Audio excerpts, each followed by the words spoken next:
Hello kabayan, magandang araw kabayan. So mag-repair pala tayo kabayan na medyo kalawang na running board. So mayroon naman tayong fender na sira. So dyan ang kuna natin para itapal doon sa may running board. So iba yung cutting natin kabayan, no? Kasi iwas kuan nila kabayan, iwas danger. Yan, maganda yan kasi pag mabiyak yan, depende kung saan pupunta talaga. Pero mas safety yan siya sa doon sa may handle. Tapos yan, tatanggalin natin yung kalawang sa running board. Yan, maganda din yung pang-cutting natin dyan kabayan kasi safety din talaga yan. Yan o. Yan o. Tapos tatanggalin na natin, tapos sabay isapaw lang natin yung kabayan. Pero yan, tatanggalin muna natin yung mga kalawang talaga dyan para safety. Yan o. Tapos titirahin natin ang kuhan yan, primer dun sa loob ng running board para may pintura din. Yan o, pinturahan natin yan. Primer yan sa kabayan ha. Tapos tinanggal muna natin ang kuhan yan. Sinunblast ko muna dyan kabayan, sunblast. Tapos pagkatapos ng sunblast, primer.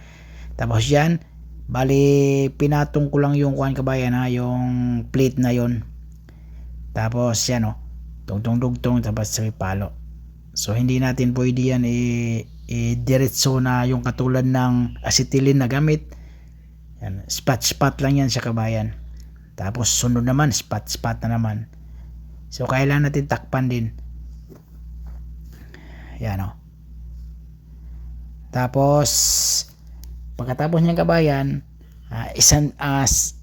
sunblast pa din tayo dyan kasi yung mga pinagwildingan. Yan o. Tapos nilagyan ko ng panel banding, yung matibay talaga yan sa kabayan. Pagkatapos yung kabayan, lihain natin yan. Pagkatapos ng liha, gagamit tayo ng fiber. Yan o, matibay talaga yan sa kabayan. Talaga pang contrast sa kalawang talaga yan. Pero yun nga, sinabi ko na sunblast na natin yan. Tapos liha, namasin natin yung uwan. Tinanggal natin para hindi naman bukol. Para maganda yung running board.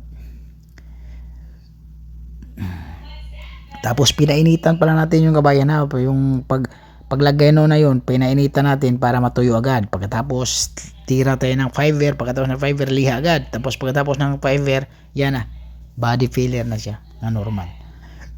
Tapos okay na yan sa kabayan oh. Okay na yan siya.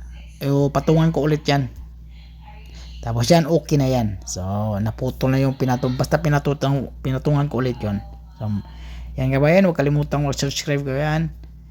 Tapos okay yan pagkapintura ko yan ha. Walang problema pagkapintura. Kasi yan, sitting okay yan eh.